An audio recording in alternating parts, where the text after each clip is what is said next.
주보 있는 제목하고는 좀 다르게 자유를 향하여라고 하는 제목으로 함께 말씀을 나누고자 합니다. 여러분들 다 성경에 있는 말씀들 중에서도 좋아하는 구절들이 또 있죠. 어떤 말씀은 참 그 말씀을 들을 때 깊게 은혜가 되고 내 인생의 어떤 좌표가 되고 모든 성경이 다 우리를 인도하는 그런 살아계신 하나님의 말씀이지만 특별히 어떤 말씀은 더 내게 중요하게 그리고 내 삶의 어떤 방향을 제시하는 것 같은 그런 말씀으로도 중요하게 생각되는 그런 말씀들이 분명히 있습니다. 타경전에도 그런 말씀들이 있는 것 같은데 제가 처음 듣고 굉장히 제게 도전이 되었던 그런 말이 하나 있습니다. 그래서 뭐냐면 소리에 놀라지 않는 사자처럼 그물에 걸리지 않는 바람처럼 이라고 하는 그러한 말입니다. 참 외증하는 것에 놀라지 않고 또 외증하는 것들이 그렇게 나를 묶어두지 않는 그런 자유함을 가질 수 있는 그러한 사람이 되었으면 좋겠다라고 하는 생각을 그 말을 들으면서 했던 기억이 있습니다. 그리고 또 한 가지 그 말하고 또 한 가지 제게 아마도 제 인생 가운데 어찌 보기에는 제 삶의 방향을 이야기할 수 있는 또 그리고 그런 삶의 자세를 이야기할 수 있는 어떤 하나의 말과도 같을 것 같습니다. 인디언 속담이라고 하는데 내 앞서가지 마라. 나는 누군가를 추종하고 싶지 않다. 그렇다고 내 뒤에 서지도 마라. 나는 누군가를 내가 인도하고 싶지도 않다. 그저 내 옆에 서라. 그러면 우리는 함께 갈 수 있을 것이다. 라고 하는 그런 수평적인 관계라고 하는 것이죠. 이것이 제 인생 가운데 되고 안 되고의 문제를 떠나서 좀 그렇게 살았으면 좋겠다 생각을 하면서 또 제게 주어진 어떤 하나의 공동체 속에서도 어찌 보게 되면 상호관계라고 할 수 있는 그런 직원들이나 사람들을 향해서 그렇게 가능하면 그렇게 됐으면 좋겠다라는 생각을 하고 살고 있습니다.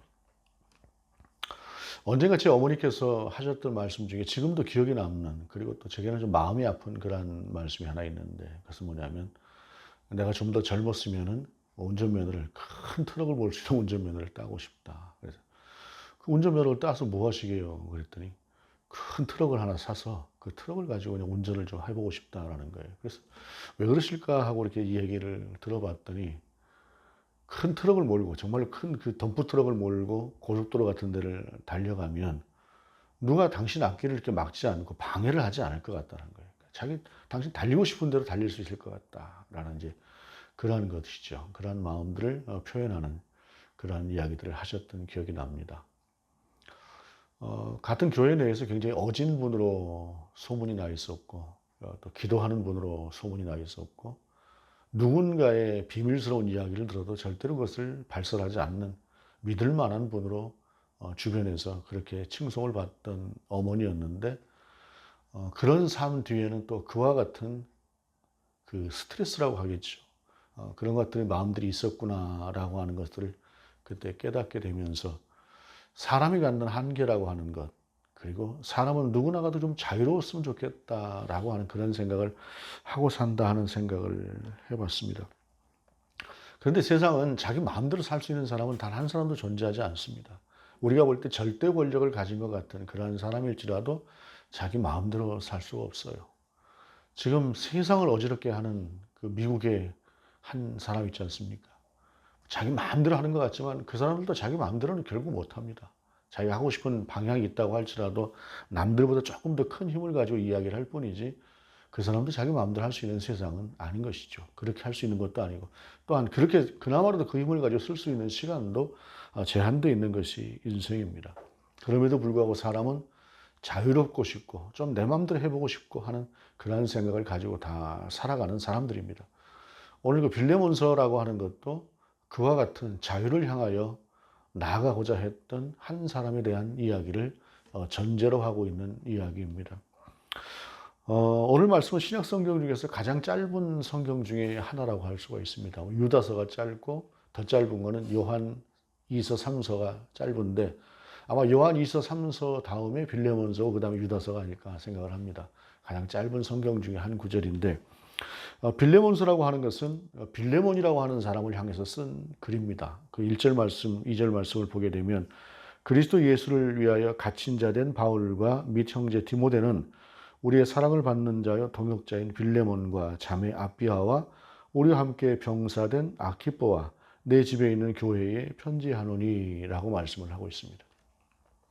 특별히 본문 속에서 내 집에 있는 교회에 편지하노니라고 하는 이 말씀을 보게 되면 빌레몬이라고 하는 사람은 복음을 받아들이고 예수 그리스도를 영접한 이후에 자기가 살고 있던 집을 예배의 공간으로 내놓았던 그러한 사람이다라고 하는 것을 알 수가 있습니다. 요즘에 뭐 교회들이 어디를 막론하고 다들 잘 세워지고 있지만은 처음에 초대교회의 교회가 세워질 당시에는 대부분이 가정교회였습니다. 가정에서 자기의 공간을 따로 내어놔서 그곳에서 뭐 1, 20명 정도가 모여서 또는 그보다 더 작은 숫자가 모일 수도 있고 더 많은 숫자가 모일 수도 있겠지만 그렇게 모여서 하나님을 찬양하고 가장 주된 성찬을 나누면서 예수 그리스도를 기리며 주님의 오실 날을 기다리고 있었던 그러한 사람들의 예배 형체, 예배 공동체가 가정교회였습니다. 이 빌레몬이라고 하는 사람도 그렇게 자기의 집을 내어서 예배 공동체로 세웠던 그러한 사람인데 이러한 그 신약에 보게 되면 이러한 가정교회들이 굉장히 많아요. 로마서를 보게 되면 로마서의 바울이 맨 마지막 16장 말미에 쓰는 그 글을 봐도 3절에 보게 되면 너희는 그리스도 예수 안에서 나의 동역자들인 브리스가와 아굴라에게 문안하라. 그들은 내 목숨을 위하여 자기들의 목까지도 내놓았나니 나뿐 아니라 이방인의 모든 교회도 그들에게 감사하라. 또 저의 집에 있는 교회에도 문안하라 라고 말씀하면서 아굴라 브리스길라라고 하는 사람의 집에도 그와 같이 교회가 있었다라고 하는 것을 알게 됩니다. 사도행전에서 보게 되면 아굴라 브리스길라는 상당히 유명한 그런 사람이죠. 바울을 위해서 함께 동역했던 바로 이런 가정교회들이 이때 당시에 굉장히 많이 있었는데 빌레몬은 그가 속한 지역에서 바울을 통해서 예수 그리스도를 영접하게 되었고 그 영접한 이후로 자기의 집을 서슴없이 내놓고 함께 신앙생활을 할 수 있도록 사람들과 함께 했던 말하자면 그 지역에 어찌 보게 되면 지도자격인 그러한 사람이 빌레몬이었다라고 하는 것입니다. 이렇게 본문 속에서 나오는 그 뒤에 나오는 부분들을 봐도 이 사람의 선한 활동, 선한 삶이라고 하는 것이 굉장히 모범이 되었다라고 하는 것을 성경은 보여주고 있어요. 그런데 그 집에 이제 오네시모라고 하는 사람이 있었습니다. 근데 그 사람은 종이었죠. 종이었는데 이 사람이 탈출을 한 겁니다. 말하자면은 빌레몬이라고 하는 사람 집에서 자기 나름대로 어떤 자유를 찾아서 자유를 갈망하면서 도망을 한 도망노비였다라고 하는 것이죠. 옛날에 그 우리가 드라마 중에 유명한 드라마 하나 알고 있죠. 그 도망한 노비들을 잡는 추노꾼들의 이야기라고 하는 것, 그런 이야기를 저희가 본 적도 있는데 조선시대에도 그 노예들이 도망을 가면 노예가 굉장히 큰 값을 하니까 그 노예들을 다시 잡아오기 위해서, 종들을 다시 잡아오기 위해서 추노꾼들을 풀어서 그들을 다시 잡아왔다라고 하는 그런 이야기입니다. 로마 시대에 보게 되면 그때 당시에 이제 로마 군병들의 임금이라고 하는 것이 한 900데나리온쯤 되었다라고 이야기를 합니다. 한 데나리온이 한 노동자의 일일치 봉급인데 군인들은 좀 더 받은 것이죠. 그래서 서로 군인이 되려고 했고 또 군인이 되고 나서 전역을 무사히 하고 나면은 그 사람은 로마 시민권을 받게 돼요. 로마 시민권을 받게 되기 때문에 군인들의 지원을 하게 되는데 대신에 군대에서 생활하는 제대할 때까지 수십 년간 생활하는 동안에 한 번도 결격 사유가 없어야 시민권을 얻게 됩니다. 이제 그러한 로마 군병의 그 임금이 900데나리온이었다라는 것입니다. 노동자들에 비하게 되면 상당히 한 서너 배 이상 받는 것이 되겠죠. 그런데 이때 당시에 일반적인 보편적인 그러한 종들의 가격이 1000데나리온쯤 되었다라는 것이에요. 그리고 우리나라의 그 어떤 종들의 제도하고 좀 다르게 로마 시대의 종들은 좀 달랐던 것이 종들이 하는 일이라고 하는 것이 그냥 잡일이라고 하는 그런 것들이 아니라 가르치는 일도 있고 전문직에 종사하는 그런 일들도 했다고 해요. 그래서 때로는 겉으로 볼 때에는 종들임에도 불구하고 일반인들보다 더 우위에 서서 뭔가 감독을 하는 그러한 위치에 서 있는 그러한 종들도 있었다라고 이야기를 합니다. 그들의 값어치는 이제 훨씬 더 비쌌다고 이야기를 해요. 그런데 어찌되었든 종 하나가 한 사람의 노동자가 1000일 동안 일을 해야 되는 금액이 되는 것만큼 재산상으로도 상당히 큰 금액이 되는 것 아니겠습니까? 그리고 노예라고 하는 것은 철저하게 주인이 생사 여탈권을 다 쥐고 있기 때문에 그저 주인의 재산에 불과한 것이 이때 당시에 종이었어요. 그런데 그 노예가 도망을 했다는 것입니다. 빌레몬의 입장에서는 굉장히 큰 손해를 입은 것이죠. 그런데 또 신기한 것은 빌레몬이라고 하는 사람이 이렇게 어진 사람으로 교회를 세우고 덕을 베푸는 사람이었음에도 불구하고 그러한 주인 밑에 있는 노예도 도망을 할 수가 있구나 하는 생각을 하게 돼요. 근데 이제 또 본문 속에서 보게 되면 이 도망한 오네시모가 무언가 큰 잘못을 하고 도망간 것 같지는 않아요. 그 전체적으로 보게 되면 어찌됐든 자유를 갈망하는 어찌 보면 젊은 오네시모라고 하는 이 청년이 자유를 갈망하면서 자유롭게 살고 싶어서 도망을 간 게 아닐까 하는 생각을 하게 됩니다. 그런데 그런 빌레몬을 향해서 이렇게 이야기를 해요. 8절 이하에 보게 되면 이러므로 내가 그리스도 안에서 아주 담대하게 내게 마땅한 일로 명할 수도 있으나 도리어 사랑으로서 간구하노라. 나이가 많은 나 바울은 지금 또 예수 그리스도를 위하여 갇힌 자 되어 갇힌 중에서 낳은 아들 오네시모를 위하여 내게 간구하노라 라고 말씀하고 있어요. 바울이 이때 당시에 순교하기 얼마 전쯤 되는 거예요. 몇 년 안 남은 상태에서 감옥에 또 갇히게 됐는데 아마 로마 감옥에 갇혔던 것 같습니다. 그때 당시에 이 오네시모를 만나게 된 거예요. 오네시모를 만나게 됐는데 아마도 바울이 빌레몬의 집에 자주 들렀을 것이고 거기서 또 묵기도 많이 묵었을 것이고 하다 보면은 그 빌레몬의 집에 있는 오네시모라고 하는 종을 알았겠죠. 서로 얼굴도 알고 아마 인사도 하고 했을 것입니다. 그런데 이 오네시모가 도망을 했는데 어디 갈 곳이 없었던가 했겠지요. 빌레몬이 있던 집과 로마 감옥까지는 한 2000km 정도 이상의 거리가 된다고 해요. 근데 오늘날도 2000km는 굉장히 먼 거리 아닙니까? 그런데 고대 2000년 전에 2000km라고 하는 것은 엄청난 거리죠. 정말로 거의 뭐 땅끝까지다라고 할 만큼 그렇게 먼 거리인데 그 먼 거리로 도망을 했던 오네시모가 어떤 그 정말 자기 자신의 어떤 자유라거나 그런 것들을 찾으려고 했다면 바울을 찾아갔겠어요. 그렇지 않았을 것입니다. 어쩌면 또 거기서 굉장히 힘든 상태가 되었으니까 찾아갔을 수도 있겠지만 그러나 목숨을 걸고 도망을 한 노예가 그 정도 각오도 하지 않았을까 하는 생각을 하게 합니다. 그러니까 어떻게 보느냐라고 하는 것은 여러분들이 한번 상상을 해서 볼 수가 있을 것이에요. 그런데 중요한 것은 그가 바울을 찾아갔다는 것입니다. 바울은 감옥에 갇혀 있었어요. 이동의 자유가 없는 자유를 잃은 사람이 바울이었습니다. 우리가 육체적으로 볼 때. 그리고 주인에게 집에서 도망을 해서 자유를 얻은 사람이 오네시모입니다. 그는 어디든지 갈 수가 있는 그러한 상황이었습니다. 그런데 그가 오히려 그 자유를 얻은 오네시모가 바울을 찾아가서 어떤 삶의 지혜를 구하고 뭔가 자기 자신의 삶의 방향을 구했다라고 하는 것은 참 아이러니다라고 할 수가 있습니다. 여러분, 이것이 인간이 갖는 한계입니다. 우리는 자유롭고 싶고 뭔가 성취하고 싶고 이루고 싶고 하지만 그 성취하고 이루고 싶다라고 하는 것이 설사 내게 직접적인 현실이 되었다고 해서 그것이 나를 만족시켜 주느냐? 그것은 아니다라고 하는 것을 보는 것이 오늘 본문의 말씀을 통해서인 것이에요. 비록 바울은 감옥에 갇혀 있었으나 그 감옥이라고 하는 것이 설사 자기 자신을 구속하는 제한된 공간이라고 할 수 있지만 그러나 바울이 가진 참다운 자유는 빼앗을 수 없었고 바울은 상황과 공간을 떠나서 어떠한 상황 가운데도 자유할 수 있는 그러한 믿음을 가졌던 사람이 바울이었던 것입니다. 그 바울을 찾아가서 오네시모가 어떤 이야기를 했는지 모르겠는데 그 상황 속에서 오네시모에게 다시 한번 성령의 감동이 있었던 것 같습니다. 그리고 그가 다시 예수 그리스도를 온전하게 영접했고 복음의 사람으로 변신한 것이죠.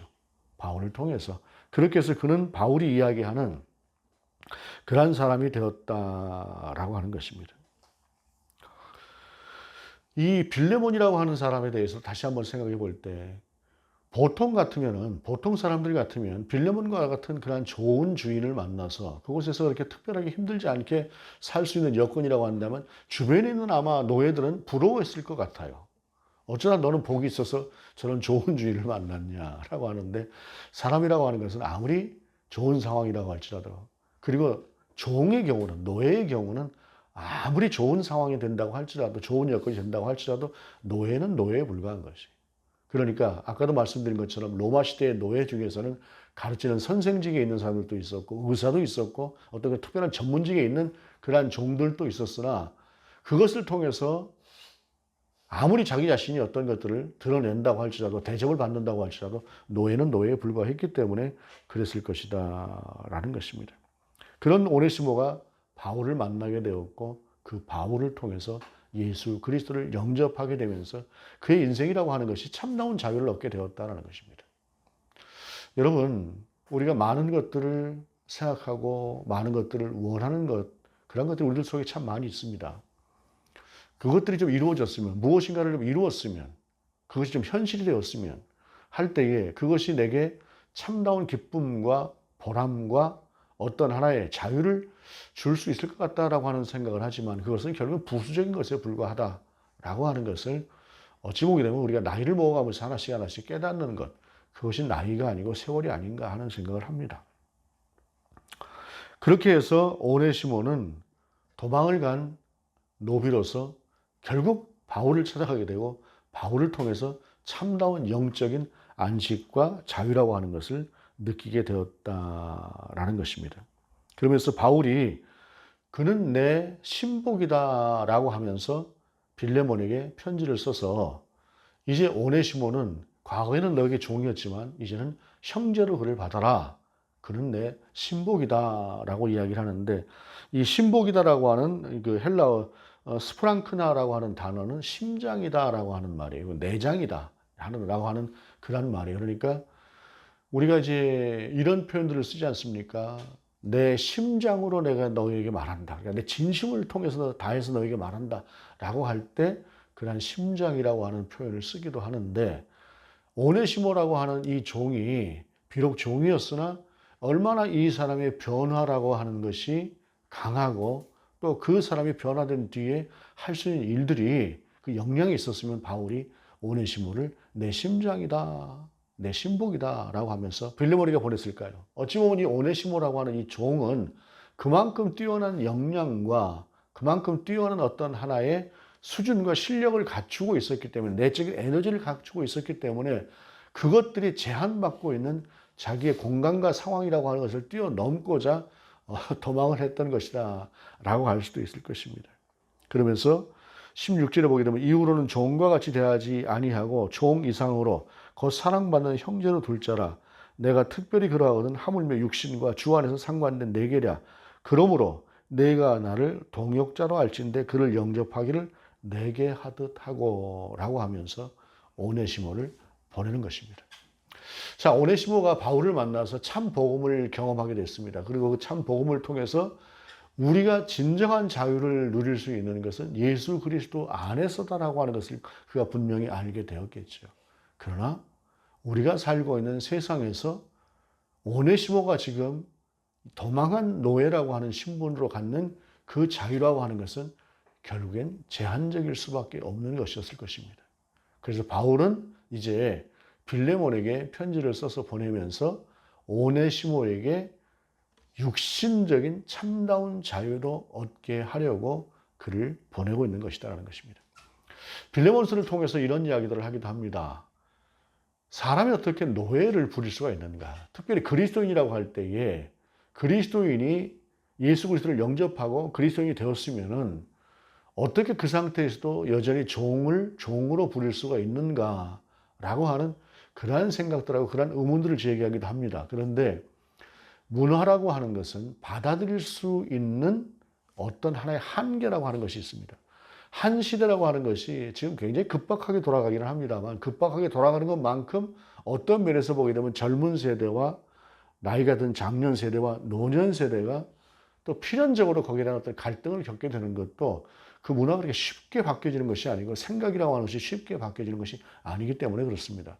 우리가 살고 있는 지금 21세기는 문화라고 하는 것이 그래도 빨리 발전할 수밖에 없는 것, 변화될 수밖에 없는 것은 문명이라고 하는 것이 너무 빠르게 발달을 하니까 그 문명에 따라갈 만큼 문화적인 어떤 하나의 인식도 빠르게 변화될 수가 있는 것이지만, 고대의 세계에서는 문명이라고 하는 것이 이렇게 빨리 발전을 하지 않아요.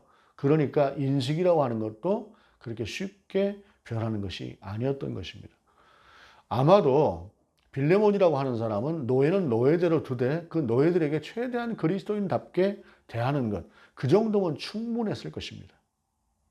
그것이 자기 자신이 할 수 있는 최선의 것이었다라고 생각했을 것입니다. 왜냐하면 노예를 지금까지는 사람으로 보지 않고 그냥 재산으로 보았던 것이에요. 재산으로 보았는데 그 재산이라고 하는 것은 사기도 하고 팔 수도 있고 하는 것이 재산입니다. 근데 그러한 재산을 그저 어느 정도 사람으로 봐주고 어느 정도 지체로 봐준다라고 하는 것 정도만 해도 아마 굉장히 그 시대는 앞서갔던 그러한 것들일 것이에요. 그렇기 때문에 바울도 노예 제도라고 하는 것 자체나 또는 그런 것들에 대해서 다른 이야기를 하지 않습니다. 체제는 체제대로 인정하지만 그러나 오늘 조용하게 오네시모를 비록 종이었던 물건과도 같은 그러한 존재였으나 그를 온전한 인격체로 대하면서 그는 자기 자신이 감옥에서 낳은 아들이다라고까지 그를 인격적으로 대하면서 빌레몬에게 보내서 이제 그에게 온전한 자유를 얻게 하기 위해서 보내고 있다라고 하는 것입니다. 특별히 사랑받는 형제로 둘자라고 하는 표현과 그를 영접하기를 내게 하듯이라고 하는 이 표현은 노예에게 쓸 수 있는 표현은 결코 아닌 것이죠. 하나님께서 우리 인생을 보실 때에 우리가 무엇이 볼 것이 있어서 당신의 형상이라고 이야기를 하시고 당신의 형상으로 지었다고 말씀하셨겠습니까? 우리 자신이 어떤 모습이기에 어떤 존재이기에 언제나 하나님을 떠나려고 하고 하나님을 배신하려고 하고 하나님과 멀어져야 더 편한 것 같은 그러한 생각을 하고 있는 그러한 존재인 우리를 향해서 당신께서 하나님의 형상이라고 말씀하시는 것은 바로 그와 같은 그분의 그 따뜻하고 깊은 사랑 때문에 그런 것이죠. 바울이 또한 오네시모를 그와 같이 표현했던 것도 그런 하나님의 사랑을 아는 사람이었기 때문에 그랬다라는 것입니다. 그렇게 함으로 인해서 바울은 그 뒤에 이렇게 이야기를 합니다. 오늘날 언어로는 좀 이해하기 어려운 그러한 면들도 있죠. 오네시모에게 혹시 오네시모가 빚진 것이 있으면은 내 앞으로 달아둬라. 내가 갚을 것이다. 그러나 네가 나에게 빚진 것을 생각해라. 라고 이야기를 하면서 어떤 하나의 그 수사적인 어떤 그런 표현들을 하고 있습니다. 그러나 중요한 것은 종이었던 오네시모를 자유롭게 해줘라. 라고 하는 것이 바울이 전했던 그런 말씀입니다. 지난주에 저는 어떤 하나의 예화를 들었습니다. 어떤 하나의 예화를 들었는데, 그 예화를 하신 분은 그것이 뭐 실제로 있었던 일처럼 이제 예화를 말씀하시던데, 제가 찾아봤어요. 한번 뒤져봤더니 실제로 있었던 일은 아닌 것 같습니다. 그러나 실제로 있었으면 좋겠다라고 하는 생각이 드는 어떤 하나의 민담 같은 이야기라서 여러분에게 소개를 하고 마치고자 합니다. 미국의 어떤 주에서 예전에 어떤 주에서 우편 배달부를 하고 있는 한 사람이 있었습니다. 우편 배달을 하면서 소식을 전해주고 또 그리고 우편 배달하는 이만큼 공무원이니까 안정적으로 뭐 봉급이 그렇게 많지는 않아도 그렇게 생활하는 하루하루의 생활을 하고 있었던 사람인데 그 사람이 어느 순간 문득 자기가 하고 있는 일이 지루해지기 시작을 했어요. 인생이 좀 뭔가 좀 무의미가 있어야 될 텐데 나는 10년 후에도 20년 후에도 이렇게 우편 배달이나 하다가 내 인생이 끝나는 것인가 라고 하는 생각을 하면서 거기에 대해서 기도를 하기 시작했습니다. 하나님, 저는 제 인생이 그냥 우편 배달부만 하다가 평생을 그렇게 맞춰서 그냥 이렇게 끝나는 그러한 인생은 아니었으면 좋겠습니다. 제 인생이 뭐가 좀 의미가 있었으면 좋겠습니다. 하나님, 제 인생에 의미를 주세요. 의미를 가지고 살 수 있는 그러한 길을 허락해 주세요. 라고 열심히 기도를 했습니다. 열심히 기도를 했는데 기도의 응답이 없었습니다. 그래도 이 사람은 열심히 기도를 했습니다. 너무 힘들어서 아니 하나님 이 정도 기도했으면 좀 들어주셔야 되지 않아요? 라고 하는 어떤 순간에 그에게 이런 생각이 들어왔습니다. 얘야, 네가 우편물을 배달을 할 때 거기에 꽃낭을 하나 같이 가지고 배달을 했으면 좋겠다. 그리고 그 꽃낭에 꽃씨를 넣어서 가지고 다니면서 가는 길마다 그 꽃씨를 한번 빈들에 한번 뿌려보면 어떻겠니? 그 얘기를 딱 들었을 때 깊은 감동이 왔어요. 그거 그럴 수 있겠네 하면서 자전거를 열심히 이제 우편 배달을 하면서 우편 배달하는 그 배달통에다가 옆에다가 꽃씨를 가져다 놓고 지나가면서 옆에다 꽃씨를 쭉쭉 뿌렸어요. 그렇게 몇 년이 흘렀습니다. 여러분 어떻게 됐을까요? 들에 던져는 그 꽃씨들이 꽃을 피우기 시작을 했습니다. 너무도 아름답게 그 꽃들이 그 동네를 아름답게 장식을 하기 시작을 했습니다. 그때 비로소 기쁨을 그가 느낄 수 있었습니다.